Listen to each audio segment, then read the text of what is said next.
Hello. I'm Will, and we're going to be talking about the back and spine.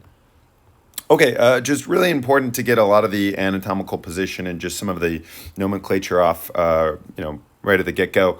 So if we're starting medial versus lateral, so you have this midline, which goes up throughout the body, and medial is anything closer to the midline, lateral is anything further than the midline. We then also have proximal versus distal. So if we look at the shoulder, compared to, let's say, the elbow area. The shoulder is going to be proximal compared to the elbow, which is distal. If we then compare the elbow to the elbow is now proximal, while the hand is going to be distal. We then have superior and inferior, sort of up the y-axis, down the y-axis, also known as cranial versus caudal. And then sometimes you might hear something referred to as the transverse plane. A lot of anatomical figures will say like transverse process, and that just means it kind of moves left, right across this imaginary dividing line. Superficial and deep, you'll also hear. Superficial things are near the surface. So the skin is superficial to the ribs are superficial to the lungs, and just the opposite of that is that the lungs are deep to the ribs, and then the ribs are going to be deep to the skin. So you might hear some combination of all of those anatomical terms. It's just really important to know what's up, what's down, what's left, what's right, etc. So just to really make sure that we understand the difference, the spinal cord, we're referring to this long nerve that runs through. The spine is going to be these vertebral bones that kind of snap together like Legos. And then the intervertebral discs, the thing that you might herniate, these are going to be this little jelly discs in between the vertebrae. And again, the spinal cord runs through what's called the vertebral canal, and then it shoots off these little nerve roots through the intervertebral foramen. So we'll start off by just talking about the spinal column, the spine, which made of the vertebra, and these can really be divided. The anterior side over here is going to be the vertebral body. This is a lot of surface area for load, weight bearing. And then the vertebral arch with these lateral and spinous processes where we're going to attach muscles and things like that too, and our ribs.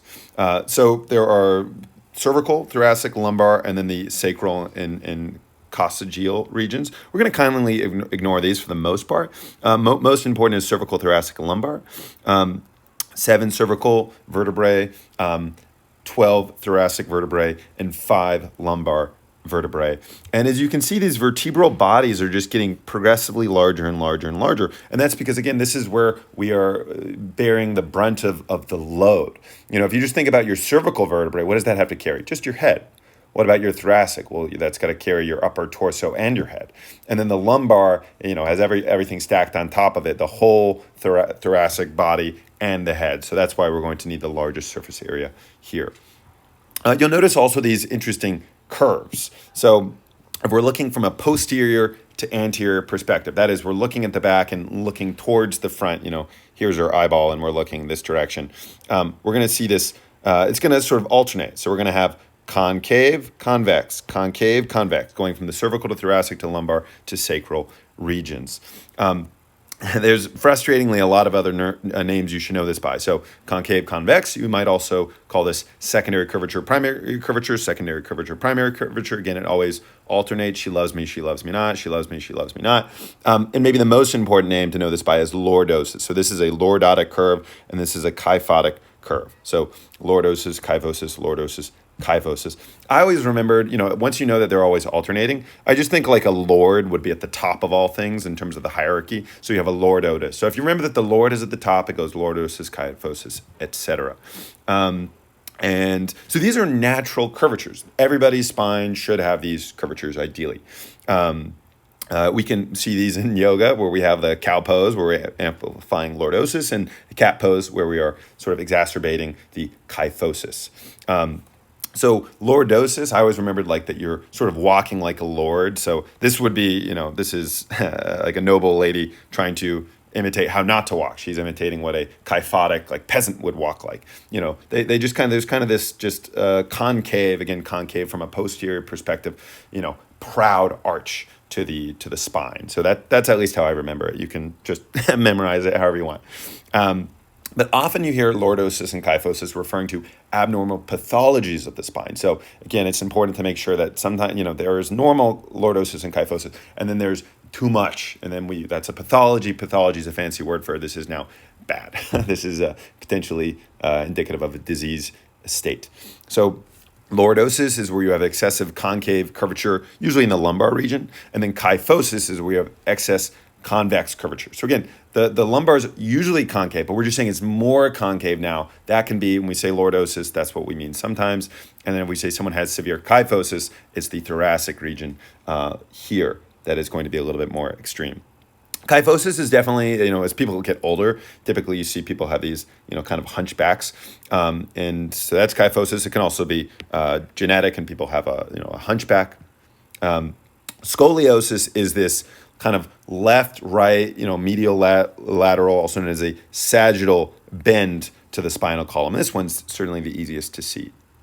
So before we really get into a lot of the anatomical names, you got to know a lot of names in anatomy. So before we get into all the nitty gritty, just for the rest of anatomy, just try to notice some patterns. It'll make things a little bit easier to memorize. Anytime you hear tuberosity, we're just talking about a little tiny, like a little bone growth that's sticking out. And usually a tuberosity is where a muscle or a tendon or something will connect to. So a tuberosity, we have a couple here on the humerus of the arm. We then have things called processes, which are really just more, a tuberosity is a small outgrowth, and a process is a large, significant, prominent outgrowth. Additionally, you'll see the word fossa a lot. Fossa is just it's like a sink. It's a basin. It's this depression, this hollow where you could, kind of slide a muscle in there. Here we also have this little depression. It's hard to see because it's, this is a two-dimensional picture and it's three-dimensional. You can kind of see here a little bit better. These are little depressions in the skull. Similarly, we have sometimes things are called grooves or a sulcus, this is instead of like a sink, this is a much more narrow furrow, a more narrow, quick depression. So, we see these ridges in this field here, and then this furrow would be a groove or a sulcus. Again, here you can see that this is a much smaller depression than this larger, wider depression. So, just something to help you pick up patterns as you're moving through the material. Articulation, when we say that bones articulate, we're just saying an articulation is really just a joint. So when two bones articulate, it's just where they come together. And in the spine, when joints come together, we'll call that a facet. So as I mentioned earlier, the relevant anatomy for a vertebra can really be divided into two halves. On the anterior portion, you have the vertebral body, which is really just the annulus fibrosus on the inside and the nucleus pulposus on the outside. I would think of the nucleus pulposus, the inside, is sort of like the jelly within the donut. And then, the annulus fibrosus is the rest of the donut. Most of the things that you're going to have to be responsible for in terms of the naming is going to be in the vertebral arch, which is here on the posterior aspect. So connecting the vertebral body with the rest of the vertebral arch is here. This is the pedicle. The pedicle then is going to connect to the lamina. And then the lamina connects to the spinous process, which is probably the most obvious landmark of the spine. I just think of like dinosaurs. That's really what we see sticking out. If someone's really skinny and you see their spine, you're looking at a spinous process. We also remember that process really just means something that's sticking out. And then the transverse plane is one which runs sort of like left-right across a person. So we also have these transverse processes which stick out on either side. Attached to the lamina, we have a superior articular process, which juts out, and this is facing medially. And you can't really see it in this picture, but there's also an inferior articular process, which is down here, and that is going to face laterally. The inferior articular process is going to snap on to the superior articular process of the adjacent vertebra, kind of like Legos. Whenever you see the word foramen or canal, it really just means a giant hole through which something passes. So this is a picture of the skull. There's tons of foramen. A lot of nerves and arteries got to get from your body into your brain, and they go through foramens. You have a foramen in your leg where the sciatic nerve is going to sort of poke through. And similarly, we have a vertebral canal, also called a vertebral foramen, which is right there. Again, just so we can kind of see everything, here we have the vertebral body. We do not have the discs, though, right? So the annulus fibrosus, the nucleus pulposus are just in the discs that are cushioning them, and they're not shown in this picture. This is just the vertebra. Here we have the lamina. Here we have the transverse process. Here we have the superior articular process, and then the inferior articular process, and then the spinous process. And just so we can get another view, we can just continually rotate this. You should just be really familiar with these on all different sides. All right, now looking at this just on the side, you should be very familiar with everything. Again, here we're going to have the lamina. Here we're going to have the transverse process, superior articular, inferior articular, and the lamina and the spinous process. You can only see, so if we go back here again, we see that this is the spinal canal, the spinal foramen, whatever. That's where the large spinal cord is coming through. But remember, we're shooting off little roots through the intervertebral foramen. Well, I don't see an intervertebral foramen in this picture or in this picture, and that's because the intervertebral foramen is just that. It's intervertebral, between vertebra. You can only see it when they snap together. Here we have them snapping together, an inferior articular process and a superior articular process, and them coming together creates this little hole which we can peek through. That is where the nerve roots will shoot off from the main spinal cord. You can also see, though, if you look here, highlighted is the spinal canal. So spinal canal goes this way, and then the superior to inferior, and then medial to lateral is going to be intervertebral canal. So not all of the vertebrae are the same. So we've already seen that the vertebral body is larger in the lumbar. It's a little bit smaller in the thoracic, and is a little bit smaller in the cervical region, and that's just because of the amount of weight that they have to bear. But also notice here the transverse process of the cervical vertebrae, they have little foramen of their own, and that's because the vertebral arteries and veins are going to pass through these to bring blood into the head and brain.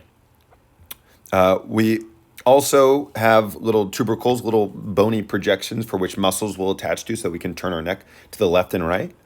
And you'll notice that the spinous process of the cervical canals are bifid. The thoracic vertebra, I would mainly just know that the lateral transverse processes are going to attach to the ribs. And if we go back to the cervical vertebrae, the top two have special names. The top one is the atlas, and then the second cervical vertebrae is the axis. And the axis has this little thing called the dens, which is this bony upward projection. You can kind of see this here. So here we have the axis, number 2, and here we have the atlas, number 1, and the dens is poking through and fitting nicely into the facet of the atlas.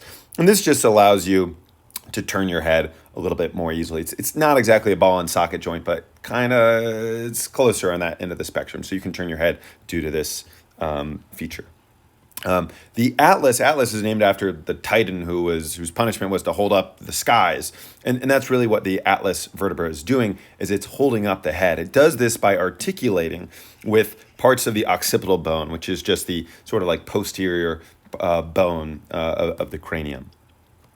Where the inferior and superior processes come together, so here we have an inferior process, here we have a superior process, they come together to make a facet joint. They articulate. This is also known as the zygofascial joint. And the discs and the way that the joints come together allow for a little bit of motion so that the spine can flex forward and extend backwards, and obviously gives us all of the flexibility we need to do all of the cool things that allow us to stay alive and function. So that's just another picture. I'm just really overloading you guys with pictures. It's really important to understand this from many different angles. You don't know what direction you're going to be asked to recognize something from. So here we can actually see now the spinal cord in the vertebral foramen, also called the spinal canal, also called a whole bunch of other things. And then you can see these little nerve roots shooting through the intervertebral foramen. We see it again from that angle, shooting out, and then once more from there, and then once more from there. And here I've just highlighted the disc, which is going to be, the jelly donut that is going to cushion our two vertebrae together. There's also a bunch of ligaments that you should know. So starting with the most superficial one, from looking in from the posterior, moving anteriorly, we have the supraspinous ligament. And if you think about this, supra, it's kind of outside, and then spinous. This is outside the spine, and that's exactly what this is right here. We then have the interspinal ligament. Well, you know what? That's exactly in between the spinous processes. We then have the ligamentum flavum, which is going to be cushioning right up against the posterior side of the spinal cord. And then on the anterior side of the spinal cord and the posterior side of the vertebral bodies, we have the posterior longitudinal ligament. I would think posterior because it's posterior to the vertebral body, and that's going to be juxtaposed now with the anterior, which is going to be anterior to the vertebral body. So posterior and then anterior. And you can see all the same pictures over here. So again, supraspinous ligament, it's outside, it's just right connecting to the superficial aspect of the spinous process. The interspinous ligament is going to be just between the spinous processes. We then have the ligamentum flavum, which is pushing right up against the posterior aspect of the spinal cord, shown here, and here I've kind of ghosted everything. I don't know how helpful that is, just so you can see it resting right up against the spinal cord. And apparently I'm obsessed with the ligamentum flavum. I probably overdid the pictures. Here we can see it again. This is posterior to anterior perspective, and here's anterior to posterior perspective. Wow, beautiful. Annulus fibrosus, that's the donut, and the nucleus pulposus is the jelly inside of the donut. This cushions between the vertebral bodies. So it's a shock absorber, if you remember from physics. Impulse is the change in momentum, which is force times time. This really just means that, so like if you land and there's cushioning, it increases the time of impact. And if you increase the time of impact, you're going to decrease the force. So this is just giving you a little bit of, literal cushion. And it also helps with the range of motion, as we saw in the previous picture. Now there's a bunch of collagen, both in the annulus fibrosus and the nucleus pulposus. It's arranged a little bit differently. And then there's a lot of water as well in the nucleus pulposus, which is what makes it so sort of jelly-like. And sometimes being jelly can be good and bad. Squishy is good, but it also means that it can move around a little bit more easily. We don't always like that. It's good to know all of these. The main one you really need to know is the herniated disc. And this is where there's a literal tearing in the annulus fibrosus, and the nucleus pulposus is pushing outwards. Now, if you look at this picture, here we have the anterior longitudinal ligament and then the posterior longitudinal ligament, named again for their respective arrangement around the vertebral body. Which one looks thicker? To me, in this picture, the anterior looks a little bit thicker. And just to make it super clear, here I've drawn the anterior, and here I've drawn the posterior. And if the posterior one is thinner, then that means if I jumped off of I'm an old man now, and if I jump off of like a building or something, I used to do that when I was a kid and a little crazier. If I do it now, and I land on my feet, there might be so much shock to the discs that it might want to just squirt out and break through the annulus fibrosus. And you know what? If this is reinforced with a really thick wall and this is reinforced with a really thin wall, where do you think it's going to break? It's going to break through the posterior longitudinal ligament, which is especially bad because you know what's right there? Your freaking spinal cord and all of your spinal roots. And so a herniated disc will push outwards posterolaterally, and it's going to compress the nerve root. And depending which nerve root it's going to push on, this is going to affect, this can cause sciatica, this can cause bladder issues, this can cause tons of different symptoms depending on which nerve root it's pushing on. To understand exactly what's going on, you have to have a better understanding of dermatomes and myotomes, which we will get to. So if you're looking here, something might seem a little bit funky, right? We said that there are, we see there are 8 cervical nerves, there are 12 thoracic nerves, 5 lumbar nerves, and then 5 sacral nerves. All of these match up except for the cervical nerves. We actually only have 7 cervical vertebrae, and that's actually going to be really important, and we're going to get into this in a hot sec.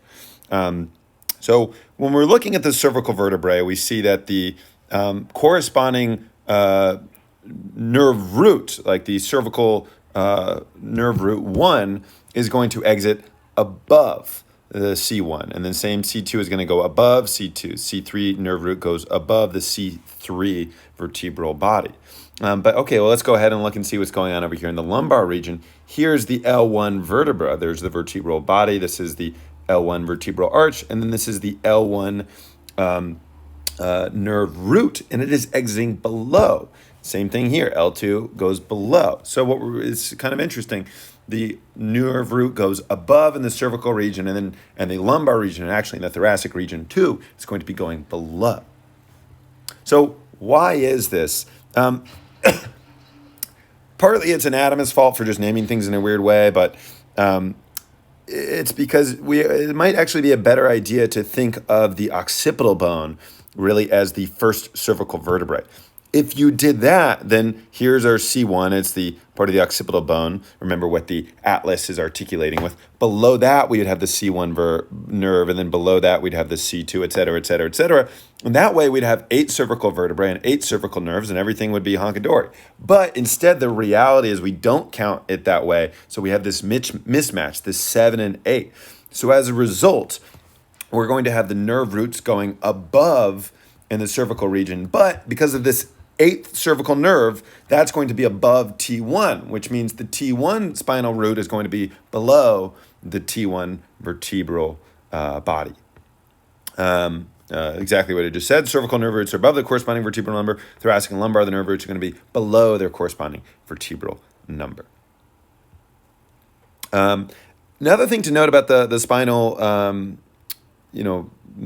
spinal roots and where they exit, and this is actually going to combine with what we just saw with this mismatch between the 7 and 8, is that, all right, if we look at C1, boom, it shoots out just perfectly. Same with C2, even same with C8. But as you go down here, you see it starts to go down a little bit and down a little bit. It's kind of like its work is building up on it. It's procrastinating. It's just kind of getting behind schedule. I always thought of it as like a little kid writing their name, and they write big letters, and they're like, oh shit, I don't have enough room, and they kind of start, squeezing everything in. Same thing here, or you can think of procrastinating, or you can just memorize this. But the nerve roots start to descend down and then out. Okay, well, what does this matter? What's the consequence of this? Well, if I'm looking at a cervical spine, here's the C5 vertebra, here's the C6 vertebrae. The C6 nerve root goes above the C6 vertebrae, like we just said. And so if I had a herniation here, let's say, the in between the C6, C7, so the C6, C7 disc, this is going to push on the C7 root. However, if I'm looking at the lumbar spine, if I have a herniation in the same spot, actually, I guess we'll say the same spot right here. Now, because they move downwards, it's actually not going to hit. It's going to kind of miss the L4 nerve root. Ignore this right here. Focus on this. This is going to miss the L4 nerve root, and it's actually going to hit the L5 nerve root. So taking the mismatch between 7 and 8, where the nerve roots go above in the cervical region and then below in the thoracic and lumbar region, with this new idea that the nerve roots have to travel down before they go out so that the herniation actually misses the one. Here we see that the L4 root's leaving, and the main area where you'd have a herniation is actually going to miss that. It's actually going to hit the other one, the L5 coming out. Take these two things together, and too long didn't read, that the main effect of this is that those two effects kind of sort of cancel out, is a way to think of it. So the point being, a C5, C6 disc herniation will always affect the lower, more inferior number, the C6 nerve root. Similarly, for an L4, L5, this is going to compress the L5 nerve root. So if you memorize this, that is probably going to be fine 90% of the time. As you kind of see in this picture, there's actually different places we can have herniations, and that actually might throw everything off. But I think for the most part, this is an acceptable way to think about it for like an intro anatomy med class. Also worth knowing that the L4, L5, and L5S1 are going to be the most common herniations, and that makes a little bit of sense because that is, again, when you go more inferior, that is where you're going to have more weight. Even though we have a larger vertebral body, it's still so much weight, so there's more pressure on the jelly of the nucleus pulposus to push out through the annulus fibrosus. Dermatome, so every spinal nerve root is associated with innervating a particular muscle region. That is the myotome. So like the C5 nerve root goes to the shoulder, and it will cause abduction of the shoulder. So you'll pull your arm up. That's the deltoid muscle. There's actually many muscles we'll see, but let's just say that that is the deltoid muscle for now. The dermatomes are going to be the sensory. So it's the difference sort of between an efferent neuron here that's going out and then the afferent neuron that's coming in for the sensation. And that's really going to be at the same side, right? There's usually going to be a pretty good overlap here. C5 myotome is going to innervate the muscles to pull your shoulder up, and the C5 dermatome is going also to your shoulder, but really just for sensation. So if someone pokes me in the shoulder, that's the C5 dermatome that picks that up. A good rule of thumb here, you kind of do have to know this reasonably well, especially because you'll just see it again and again in later courses in med school. But we're starting the shoulder at C5. So you start the shoulder at C5, and then as you need to know these, but like, you don't have to be so ridiculously precise, kind of precise. So C5 is the shoulder, and then I would just know it goes C6, C7, C8, and even to T1 as you go from down the arm on the lateral side, you loop around, and then you go back up on the medial side. So that's C5, and then this is the C8, T1 area kind of in here. All of the chest and stomach is going to be the thorax, so sort of like T1 at the top. A lot of people say belly button because it's T10 for the belly button in terms of the dermatome. And then when we get to the leg, so we were going lateral to medial when we were looking at the cervical roots. Now let's look at the lumbar roots. So we're going to start on the medial side. So the superior medial portion of the leg is L1. And then it might be L2, and then L3, and then L4, and then L5 as we go medial to lateral. This is, though, on the anterior portion of the arm, of the leg. For the arm, we're just thinking of the arm, period. But here we are looking at for the leg, specifically the anterior portion, we're thinking of the lumbar. Because when we go to the back of the leg, that's actually a little bit more where it's sacral. So lateral to medial, it's going to go, like S1 to S2 to S3 to S4, S5 up towards the anal region. And so there's a couple sayings. Actually, first, I would know maybe that the knee is in the middle. It's like in the middle of your leg, and L3 is in the middle between L1 and L5. So I would know that the knee, again, if you kind of have this, it can kind of at least help you get your bearings. And I think that's usually enough to answer the question. So C5 is the shoulder. We go lateral to medial down the arm and then back up.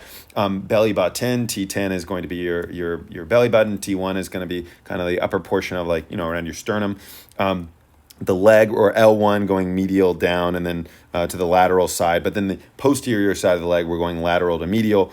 And the genital and anal region is going to be like kind of S3, S4, S5. There's a saying S2 to S4, penis hits the floor. This innervates the genital region. I would also know that for an erection for men, point and shoot. P, point, S, shoot. The parasympathetic nervous system is to help get an erection, and then the actual ejaculation is the sympathetic nervous system. And that's probably decent enough. All right, the meninges. So meninges are just going to be these sort of protective layers. They have a lot of different functions. They supply cerebrospinal fluid.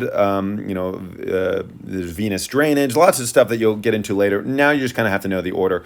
We're going to have the dura matter on the outside. That's going to be hard. Under that, we're going to have the arachnoid matter. Notice that the arachnoid matter from here to here, it's called arachnoid because it kind of, arachnid, spiders, it kind of looks like spider webs all the way in here. So that's how, and it actually looks like that if you look at the gross anatomy structure. You're going to have a lot of CSF, cerebrospinal fluid, in here. Very important to know.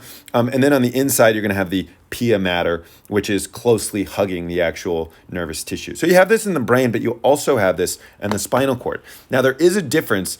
In the brain, we're going to have the gray matter. Gray matter is going to be the actual cell bodies on the periphery. And then, on the superficial side, and then a little bit deeper, we're going to have the white. That's the axon. You can think of it as white. White axons are myelinated. Myelin has fat. Fat often appears white. That's why it's white. So gray on the outside, white on the inside once we get past the meninges. Meninges, again, is specifically the dura, arachnoid, and pia mater. And again, between the pia and arachnoid matter, we have this large volume called the subarachnoid space where the cerebrospinal fluid is located. Now we're looking at a vertebral at a vertebra. So we have the vertebral body, and then over here we're going to have the spinous process.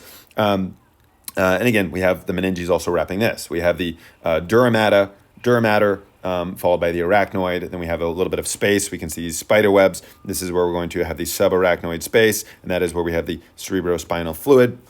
Now when we get to the actual spinal cord, notice that now it's the opposite. It's flipped. The white is on the inside. The axon tracks.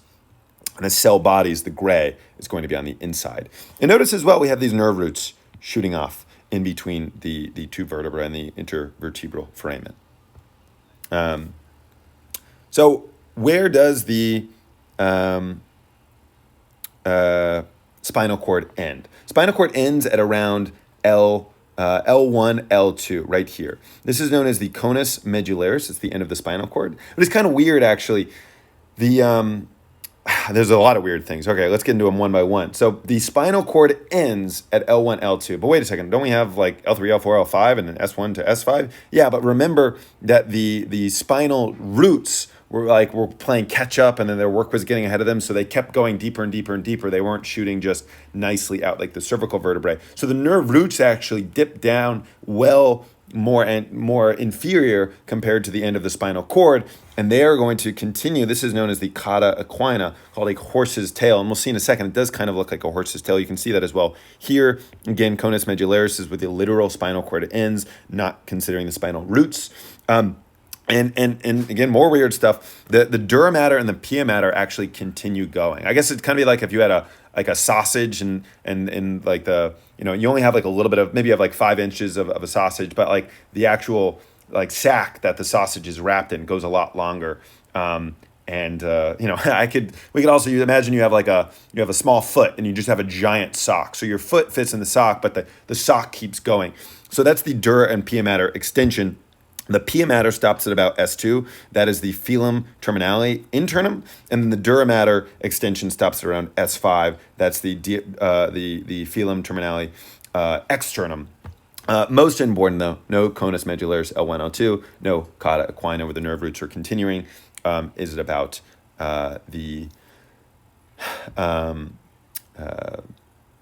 Sorry, it just goes a little bit further.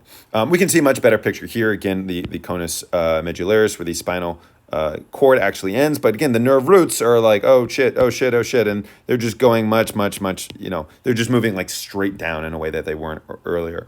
And this does kind of give like a horse's tail type appearance. You can see the same thing here. Here is going to be our cauda equina, the tail's going out. I guess the conus medullaris is around here. It's kind of hard to see. And yeah, the filum terminale where first the pia mater and then the dura mater are ending. Again, we have this kind of same picture. CSF is in the subarachnoid cavity in between the arachnoid layer and the pia mater layer, and dura mater on the outside. By the way, you hear the term epidural. That is going to be more superficial. That is going to be outside of the dura mater, which we'll get to in a second. Lumbar puncture versus epidural. So an epidural, you might hear that they give epidurals, when women are in labor. An epidural is going to be, here's our dura mater, and this is going to be outside. There's a little space, and we can put an anesthetic or whatnot. A lumbar puncture, shown here on the right, is also called a spinal tap. I actually find these names to be terrible because they're both done in the lumbar region, and they're both really tapping into your spine. So I actually think it's not a great name, but when you hear lumbar puncture, when you hear spinal tap, they are typically referring to this, where you are going into the subarachnoid layer to try and get cerebrospinal fluid. So epidural goes, outside the dural layer, and then the lumbar punctural spinal tap goes past the dura mater, even past the arachnoid, and it gets into that subarachnoid layer. We have cerebrospinal fluid. We might do, if there's too much pressure in the brain, you can relieve some of the pressure by poking into this. Let's say someone has meningitis or some sort of infection, or we can go ahead and, get proteins from the cerebrospinal fluid, which is going to be continuous with what's flowing around in the brain, and that can give us, we can run tests on that. It gives us an idea if someone has an infection or what's going on with the brain pathology. So to find both the lumbar puncture or to administer a lumbar puncture and an epidural, you need to do this typically between L3 and L5. The reason for that is, imagine if you did it in L1. or like T10 or something, right? Where did we say the actual spinal cord ends? It ends around like L1, maybe L2. So we say L3 to L5 to be safe. Because if I stuck a needle in between like T9 and T10, I'm sticking it right in your spinal cord. I'm causing permanent damage. But if you stick it in, around L3 to L5, where the cauda equina is, if you push into, this is like spaghetti. If you push a needle into there, you're very, especially if you go gentle, you're not really going to puncture one of those. You just, if you try to push like a pencil into a bowl of spaghetti, you'll probably just push the spaghetti to the side a little bit, and you probably won't rupture anything. It still carries a risk, but it's much safer. So that's why we go down in the cauda equina. You'll typically find the L4 vertebrae by finding what's called the supracristal plane. So if you reach down and you feel your hip bone here, so the top of the iliac crest here, you can form an imaginary line across these. And we see that here. That is the supracristal plane, and that is around where the L4 spinous process is located, and that's how you sort of get your bearings. That's a nice anatomical landmark. As we mentioned, the lumbar puncture, the spinal tap, sometimes intrathecal is for extracting cerebrospinal fluid. Do you have an infection, etc.? And yeah, here's a lovely picture. And then the epidural is for delivery of anesthetic. We're not going as deep. We're going to the epidural space. We're not getting any cerebrospinal fluid in.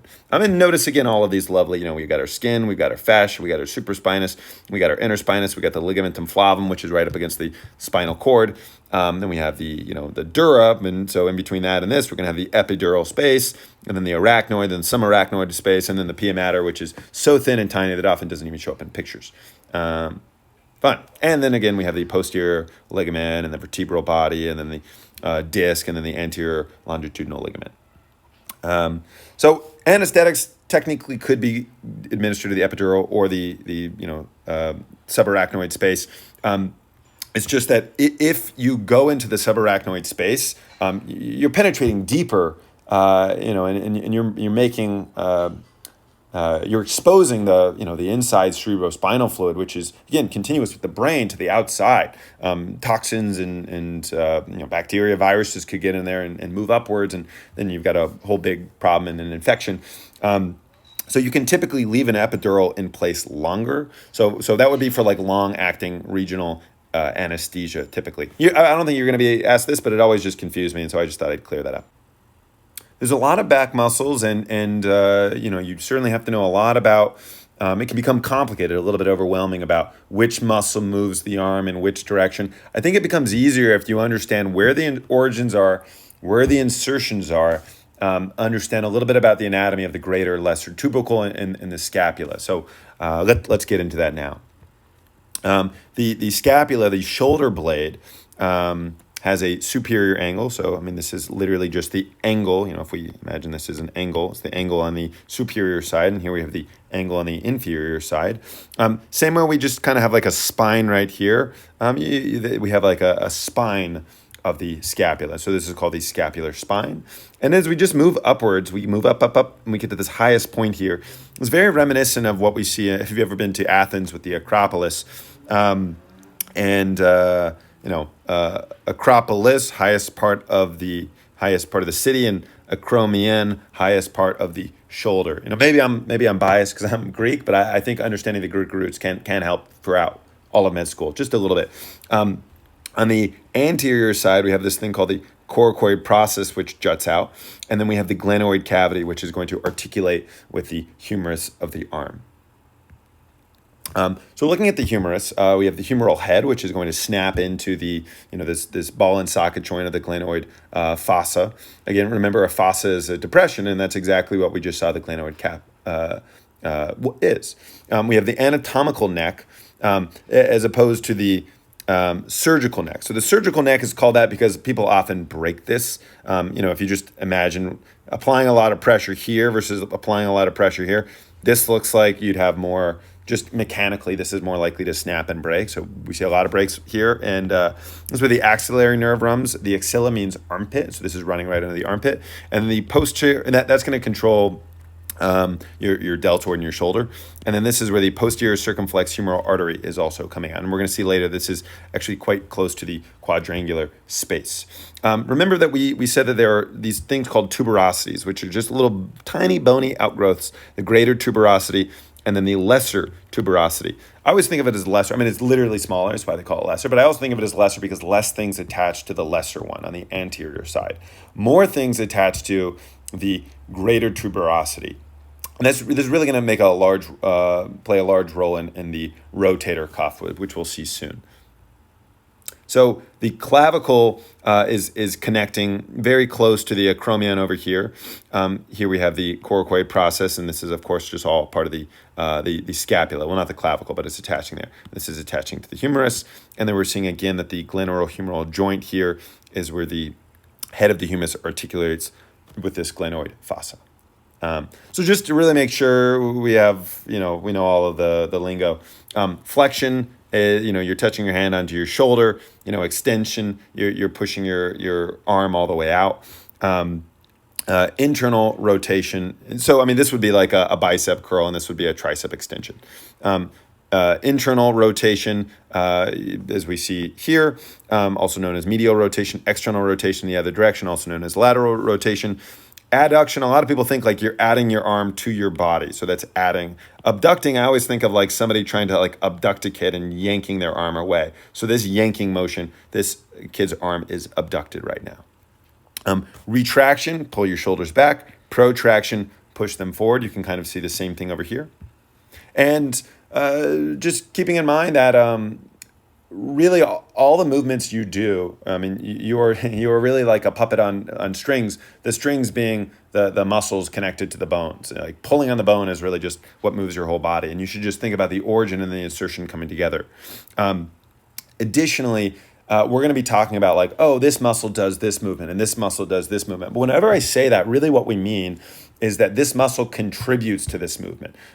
It's often going to be a complex system of muscles which can make complicated movements occur. An example showing right here, shoulder rotation requires all of these muscles and more. Some of the muscles will play a larger role than other muscles, but let's take this into account. So origin is usually, this is going to be where muscles are connecting to bones, origin and insertion. Origin is usually, but not always, referring to the more proximal. Remember, if we're talking about the shoulder and the shoulder is proximal and the elbow is distal. If we're talking about the elbow and the elbow is proximal and the hand is going to be distal. So the origin is usually more proximal and the insertion is usually more distal. And it's usually the case that the insertion is moving up. The muscle is getting shorter during the contraction. Think back to the MCAD and sarcomere contraction. They get a little bit smaller. We're pulling the muscle. It's coming closer together. The origin is staying put. The insertion is moving towards it. What's going to be the result of this? This right here. We're going to have bicep flexion. You should do this for every single muscle, and it just makes it a lot easier to memorize the actions. Because if you have to know the origins and the insertions anyways. You also have to know the actions. But if you just make it pure memorization, that's more stuff that you have to memorize. If you just know the origin and the insertion, you can think through it logically. That's less to memorize. It makes it easier. And that is the whole point of med school, is just figuring out easier ways, quicker ways to remember things. So a couple rules of thumb when we're looking at the back. Things that go very, they have a posterior to anterior distribution. You kind of see this here. Like it goes all the way from here to all the way there. That is a large distribution from the anterior to posterior aspect. So your back is this is the origin and this is the insertion. What's going to happen? We're going to go ahead and pull that arm backwards. And that is an extension right now. And then it's extension right now. So it's going to extend your arm backwards. That's an important thing that the back muscles can do. Some of the back muscles, not all of the back muscles. Again, the more anterior, posterior distribution, this is more significant of an extender. We can then look at things attached to the greater tubercle versus the lesser tubercle. And so here we have this origin on the scapula, the insertion on the greater tubercle on the posterior side. Here, this is kind of hard to show with my picture, so try to follow this. Its origin is on the scapula, and it's snaking, so these dashes are showing that it's going kind of like through the armpit and then looping around and then attaching to the anterior lesser tubercle. So we would see that, the muscles are going to be the muscles are shortening backwards, but because in this case we're wrapped around here, it's actually, this is going to torque this laterally, but because we're snaking around here, we're going to torque it medially. Additionally, the lesser tubercle also has some muscles which are coming from like the pectoralis, and not just the lesser tubercle, but also some tuberosities here on the anterior side. Nevertheless, this is going to have the same internal medial rotation phenomena. So the greater tubercle motion, you can see this a little bit better here, right? Here's our origin, here's our insertion right on the greater tubercle, and just think about the muscles trying to become shorter. It is torquing it laterally. You can see this in this picture as well. Lateral, and again, lateral. And here she's saying, give me a big hug. That's a lateral motion. We're seeing the same thing here. This is technically called a transverse abduction. I still think of it as external rotation, but transverse abduction is just like a little bit more of the same. Typically, you do need a larger muscle, and typically it needs to be on the same side. So for transverse abduction, you're probably going to be on the posterior side, and transverse adduction is probably going to be on the anterior side. But that's a little convoluted. It's probably not that important. So I would just really remember greater tubercle is going to be responsible for this lateral rotation. In contrast, the lesser tubercle on the anterior side is going to be responsible for the opposite, the internal medial rotation. So we have some muscles like the latissimus dorsi and then the subscapularis. They're going all the way from the back, and whether they're on the lesser tubercle or the radial or the deltoid tuberosity or some little bony outgrowth here, it's sneaking under, and it's going to be torquing it in. There's this inward internal rotation like this, very similar to transverse adduction. Again, though, I said that technically you can't be a back muscle that's doing transverse adduction, and similarly, you can't be a back muscle doing transverse abduction. But it's going to be the same thing. If you just think about, okay, this is our origin, and that's our insertion, and these things are going to be coming closer together, that's going to pull the arm internally. Tugging at the top versus tugging at the bottom. If this is, this is a ball and socket joint, and this is my origin, and this is my insertion on the lesser tubercle. If this gets shorter, what's going to happen? It's going to abduct. It's going to pull the arm up. And on the other side, if we look at this, and this is going here, and this pulls it down, this is going to adduct. It's going to pull it down. So these are going to be opposites.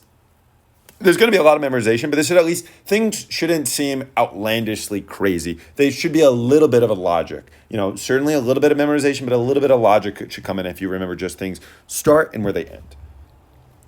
Muscles also are responsible for anchoring things in place.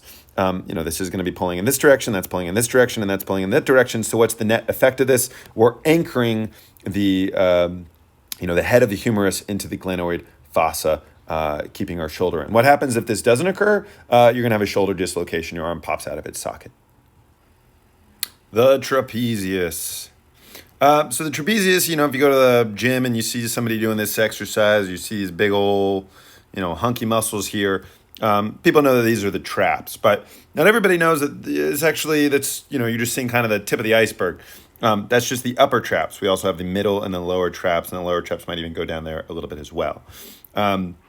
So most of these are going to go somewhere along the, I would just say spinous processes for the most part is going to be the origin. The upper trapezius is going to the anterior. So we're kind of going from the upper trapezius to the lower trapezius. We're going from the anterior to the posterior. So the upper trapezius goes to the clavicle. The middle trapezius goes to the acromion, the highest point of the scapula. And then the lower trapezius is going, again, we're going posteriorly. The lower trapezius is going to the spine of the scapula. And if we're just trying to work through the logic of what the motions would be, let's look at this first one. If that's the origin and that's the insertion, I want to bring this to that.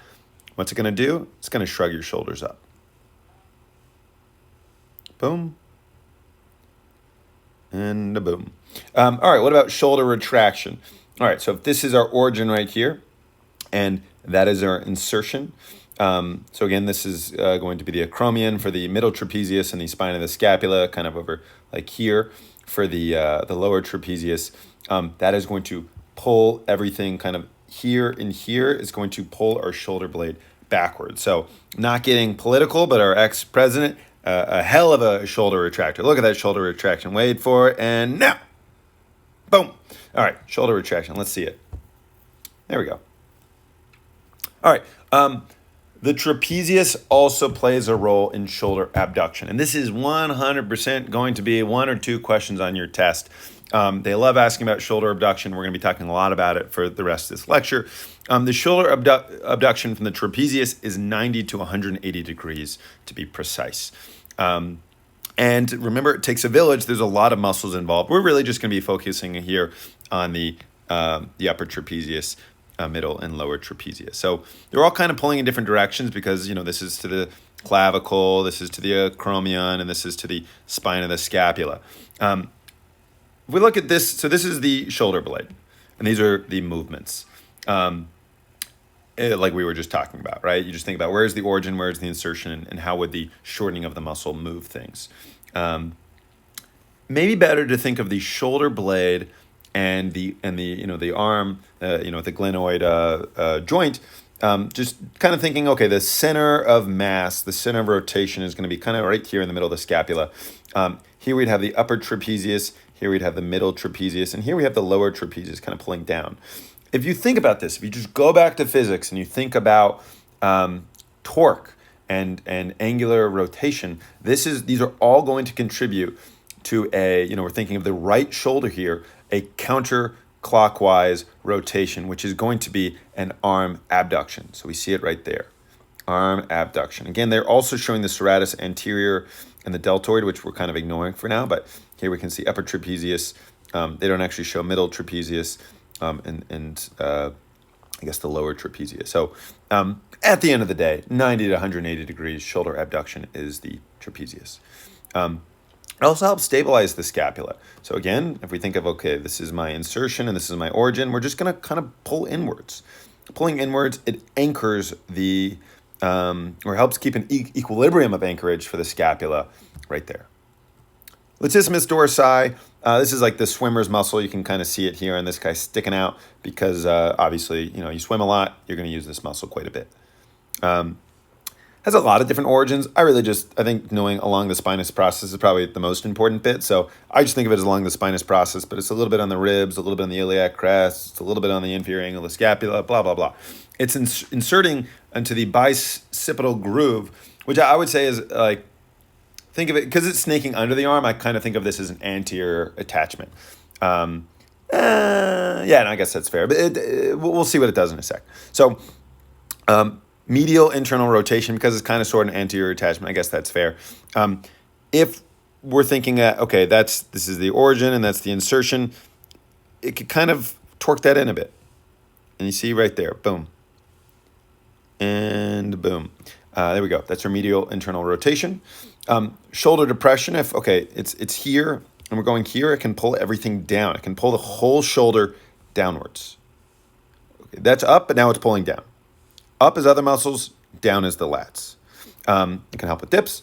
And then the shoulder adduction, if your shoulder was here, if your arm's all the way abducted, it's currently abducted in this picture.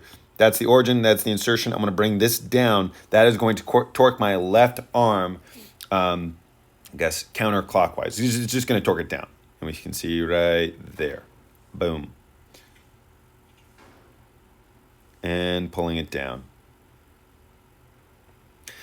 All right, it does a lot. Probably most importantly here, it's going to do shoulder retraction and arm extension. So again, if your shoulder was protracted, as we see in this picture, pulled forward anteriorly, we can say, hey, get back here, shoulder. We can yank this whole thing backwards.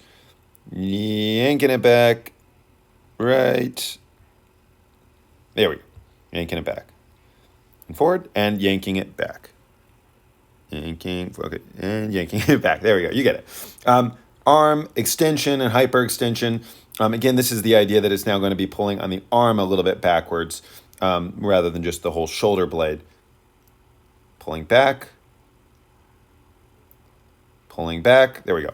So all of this stuff together is going to be really useful for swimming, which is why that guy had such huge lats. I think of the deltoid in many ways analogous to what we see with the trapezius. The trapezius had 3 parts, which inserted on the clavicle, the acromion, and then the spine of the scapula. Well, the deltoid is really just going to kind of continue the legacy it's now those are the origin. So it has three parts: a medial part that it has an origin on the clavicle, a middle part which has an origin on the acromion, and a sort of posterior part which has the origin on the spine of the scapula. And if you think about, and all of these are inserting on the deltoid tuberosity, which is just this little bony outgrowth on the side of the arm right here. And if you think about the motions, it should sort of make sense that this is going to pull it medially, this is going to abduct it, and this is going to maybe extend it a little bit. I would say it's more likely going to be that it's externally rotating it. So the anterior side, we're seeing that there is a medial rotation. If you just imagine that this is my origin and that's my insertion, I'm going to ever so slightly, probably not a really strong medial rotator, but a little bit, can rotate it inwards. Similarly, it might contribute somewhat to that's my origin and that's my insertion, to the lateral rotation move, which is called transverse adduction. Again, remember that the transverse adductors typically have to be on the anterior side, and then the transverse abductors will typically be on the posterior side. So if something's on the posterior side, like the subscapularis, and it snakes under and grabs an anterior portion of the arm, yes, it will likely contribute to medial rotation, but it's probably doesn't have enough mechanical advantage to go all the way to a full transverse move. Again, that's not super high yield. I don't know why I keep emphasizing that. Abduction is tricky. We saw that the trapezius is 90 to 180.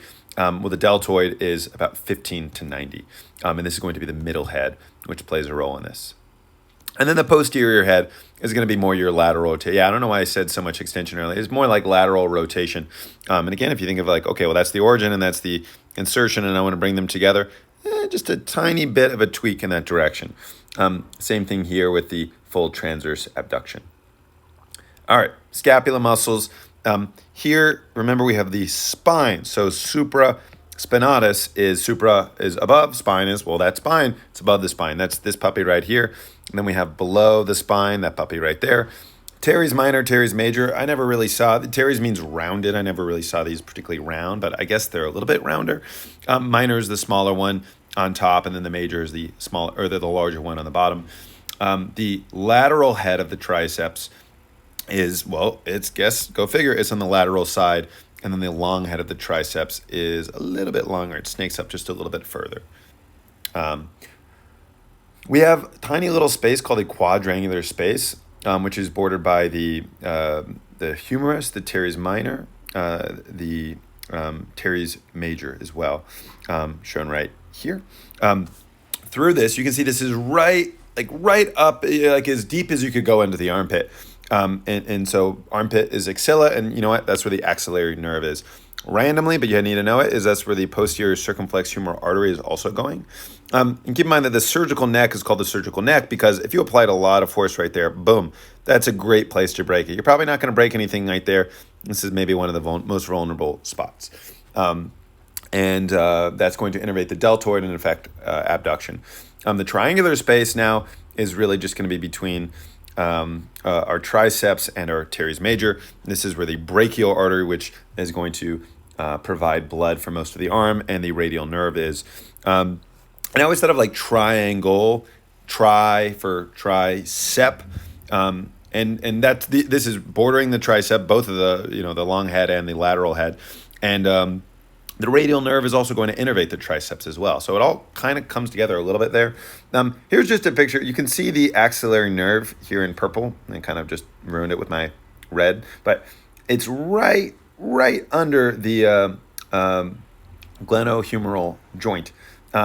And then the radial nerve is a little bit lower.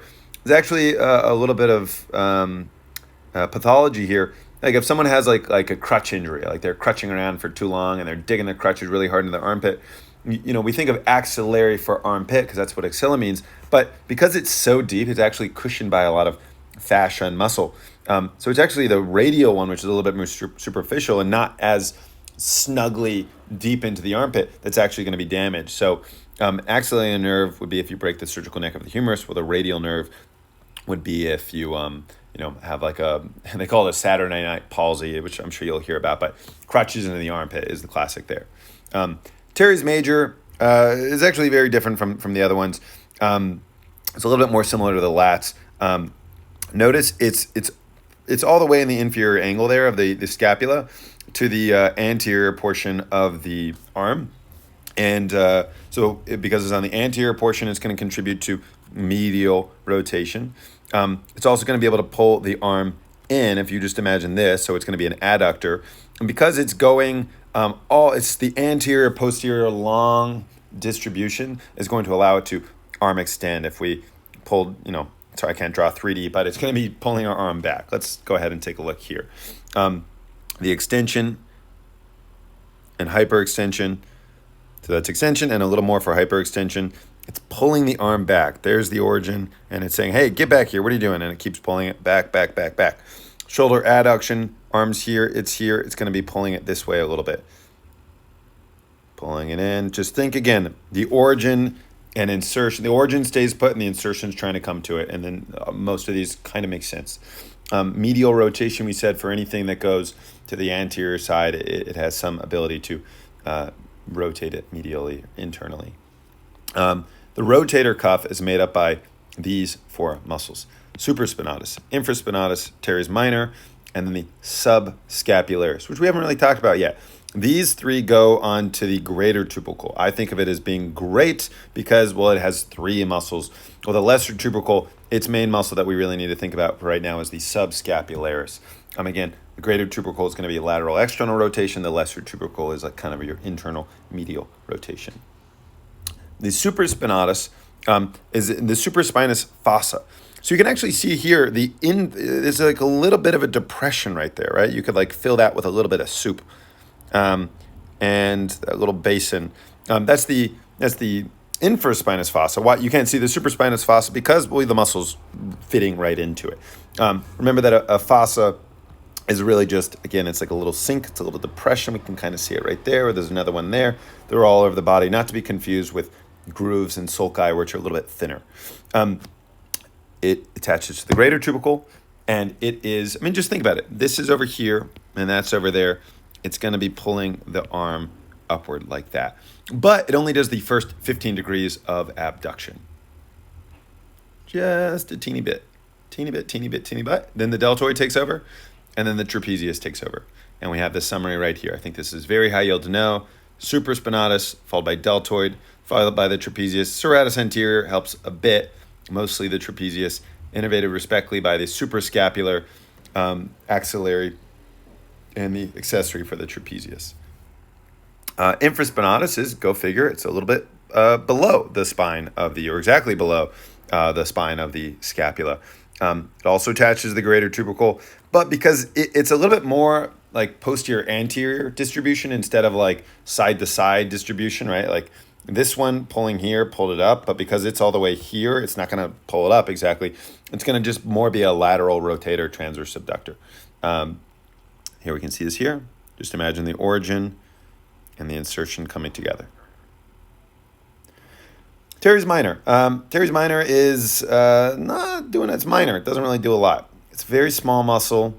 It doesn't have a huge anterior posterior distribution. So it really just plays a tiny role in the lateral rotation. You can kind of see this here. Boop. Boop. Now, things aren't so black and white. Like, just like, it's very close to where its brother is, teres major.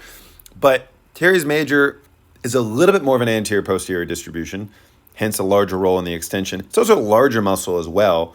And it gets a little bit more torque because it's a little bit more distal down the arm. So it's also going to play a little bit more role in adduction. So does the teres minor play some small role in extension and adduction? Yeah, I guess, but it's just not significant enough that I think they'll likely ask it on the test.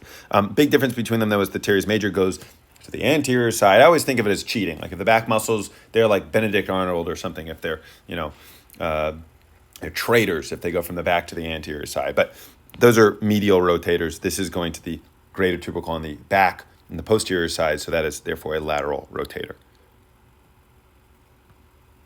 Subscapular. So everything else was technically suprascapular in the sense that it was like superficial to the scapula.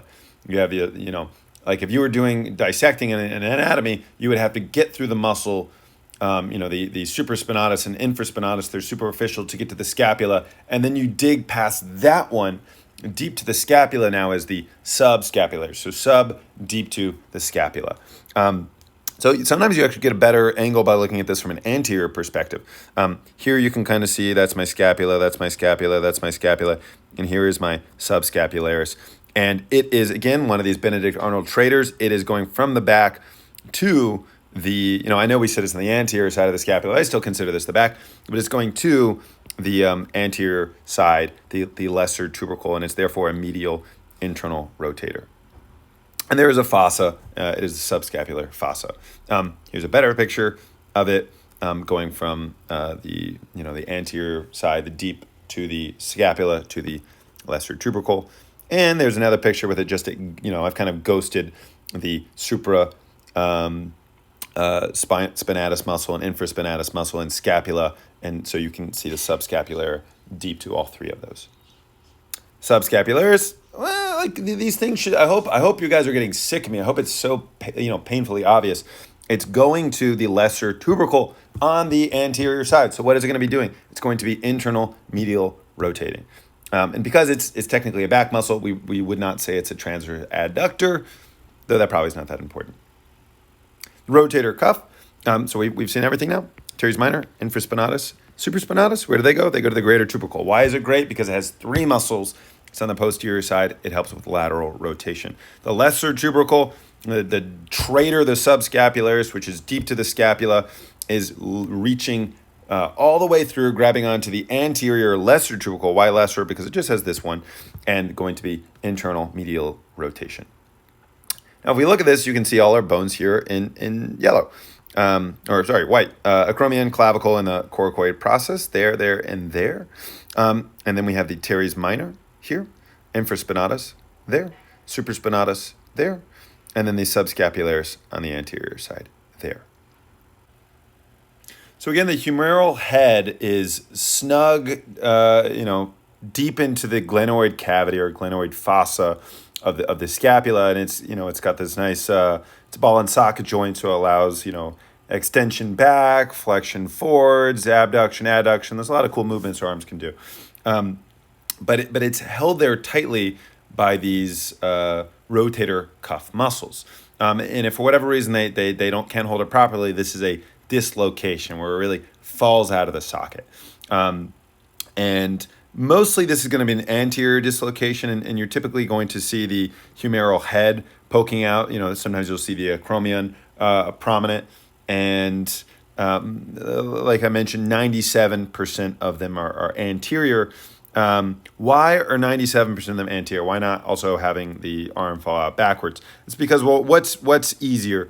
For the arm to push forward and break through this kind of one muscle, or for the arm to push backwards and break through these 1, 2, 3 muscles. It's easier, it's more vulnerable to push it from the back so that it pops forward through the subscapularis and goes out, rather than pushing it from the anterior to posterior aspect and trying to break through the supraspinatus, the infraspinatus, and the teres minor. So it's more reinforced in the back. That's why it's more likely to push anterior. And when is it most likely to pop out? It's when you're using these three muscles. When you're using these three muscles, there's not as much reinforcement. And these muscles attach to the greater tubercle, which is for external rotation, and the supraspinatus is for abducting, at least the first 15 degrees. And so, if you're abducting and externally rotating, like when you're throwing a ball and you get hit, that is when an anterior dislocation is most likely. So I don't know, just imagine like a quarterback who's about to throw and he gets tackled or something. All right, now we have a lot of ligaments that are attaching all of this stuff together. We have the acromioclavicular ligament, not shown, which is attaching these two. We then have the coraco, which is right here, acromion, right here, ligament, attaching these two. And then we have the coraco here, clavicle here, coracoclavicular ligament, attaching those together. If these tear, now there's a lot of different types and degrees, and I don't think it's that important. You could have a tear of the coracoclavicular, and or of the the acromioclavicular or the coracoclavicular, tears, and what you're going to see is your clavicle now is your clavicle wants to go up. It's these ligaments that are holding it down. So your clavicle will shoot up your collarbone, and you will see that being particularly prominent. So AC ligament, not the same as dislocating your shoulder. So moving away from the shoulder blade, the shoulder, the rotator cuff muscles, looking at the rhomboid. So we have major and minor. Rhomboid major, the big one's on the bottom. Rhomboid minor is on the top, but they look like super similar. They're right next to each other. And if we just think about, I guess we're seeing everything. Here's our origin. Here's our insertion on the medial border of the scapula. It's going to pull your scapula medial. But because your scapula is attached to your arm and everything else, it's not just gonna pull it medial, it's gonna pull it back a little bit as well. Which is why it's for shoulder retraction. Again, a heck of a shoulder retractor going on right there. And shoulder retraction. Okay. The serratus anterior. So just think of like a serrated knife. Serrated knife, it's kind of like saw-like. And this also has these like saw-like projections. That's where it gets its name. This one's weird. This one is weird. We keep seeing these origins on the scapula and insertion somewhere on the arm or whatnot. This is an origin on the ribs, and it's an insertion actually on the medial border of the scapula. So that's a little bit different. This, the origin stays put, insertion moves. So imagine this staying put and this moving, trying to, the muscle shortens, it's going to pull it forwards. This is shoulder protraction when you're reaching out for something. Again, though, we mentioned that it pulls the scapula laterally as well, and so it plays some small role in shoulder abduction. There we go. And here is the action. So pulling forward and pulling forward and one more time pulling forward. There we go. Okay. It also stabilizes, like we mentioned. So we have the trapezius, in addition to the many things the trapezius does, it's kind of anchoring the scapula, pulling it a little bit superior, pretty much lateral. The serratus anterior is pulling, the